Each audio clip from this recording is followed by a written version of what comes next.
This Chinese motorcycle is taking over European streets. But it's not in Germany, it's not in France, it's in Belgium. Because these bikes are so incredibly common in Belgium, I assumed that it would be the same in neighboring countries, like the Netherlands and France. And I was surprised to find out this wasn't the case. So I spent the last few months researching why this bike took over the Belgian streets. Because in the Netherlands, they seem to favor their old Kreidlers and Zundabs, while in France they seem to favor two-stroke scooters and supermotos. And it all started with the Honda Dax, a quirky little mini bike that arrived in Belgium in the 1960s. And over the decades, the Honda Dax became a cultural icon. And that is largely thanks to a guy named Francis Alizé, better known as Papa Dax. His passion for these mini bikes inspired a movement that still lasts to this day. But before we get to that part of the story, I feel like we should back up a bit. Belgium is a country that is in many ways tailor-made for small bikes. Belgium has a lot of dense cities with close proximity between towns and just generally small roads where compact and small motorcycles make sense. But small motorcycles are also a part of a Belgian motorcycle culture.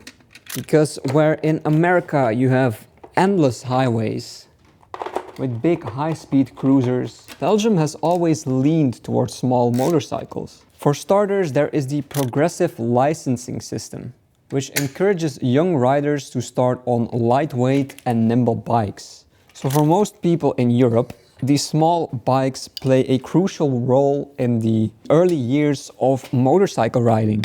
Most of the people I know that ride motorcycles today started on one of these bikes when they were 16. And besides the progressive licensing system, there is also Belgium's geography. Small country, small roads, 125cc or even 50cc bikes are often sufficient. And with parking spaces in the big cities often coming at a premium, they're also downright practical. And last but not least, there is affordability. Because cheaper bikes cost less to buy, maintain and fuel up, making them especially appealing to younger riders. And for many riders, motorcycles are not just a luxury but a necessity, myself included. When the Honda Dax made it to Belgium in the 1960s, it didn't take long for it to carve out its own niche following. With its banana-shaped frame, compact size and undeniable charm, it captured the hearts of many. It stood out in a world with larger and more flashier motorcycles. But what really cemented the Dax's place in Belgian motorcycle culture was Francis Alizé, better known as Papa Dax. Francis was born in Antwerp in the 1940s.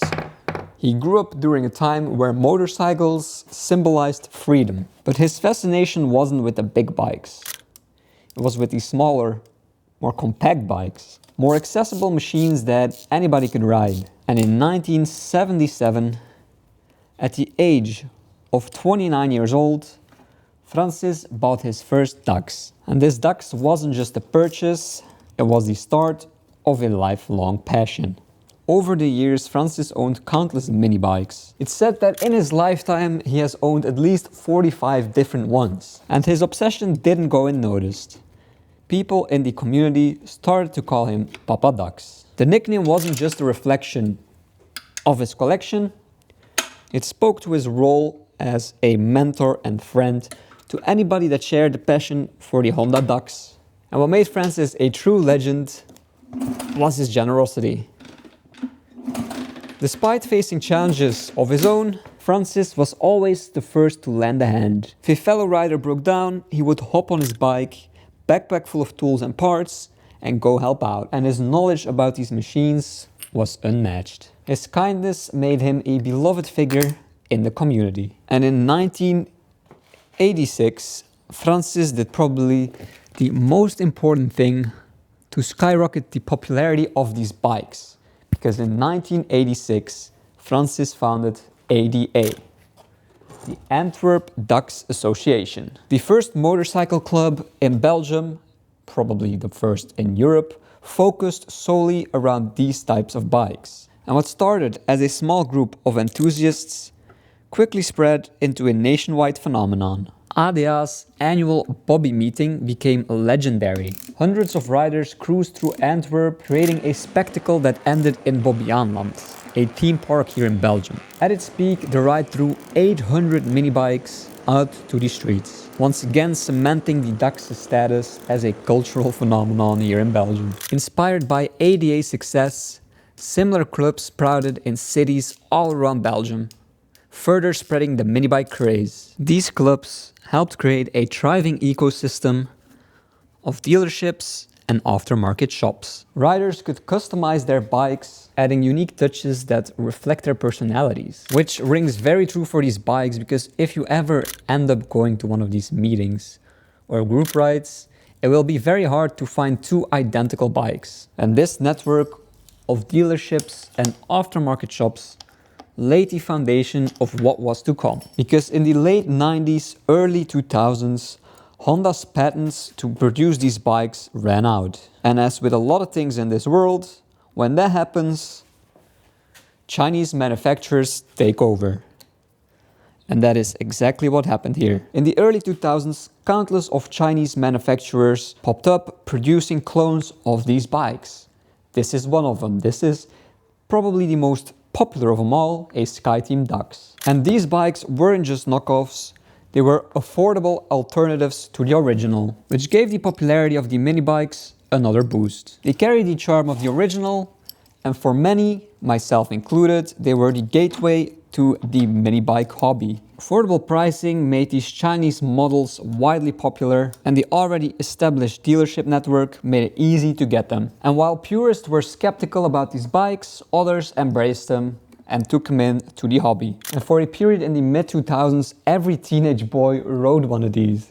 And even till this day, you see them all over the place in Belgium. For many of us, these bikes were just a mode of transportation, getting us to school every day and getting us out with friends on the weekends. But above all that, these bikes were a social bond. Whether it was an original Honda or a Chinese clone, people would gather for group rides, meetups, festivals, all the time. Some of the best friends I have today, I met on one of these bikes 10 years ago. But sadly, in recent years, the hobby has been dying a bit.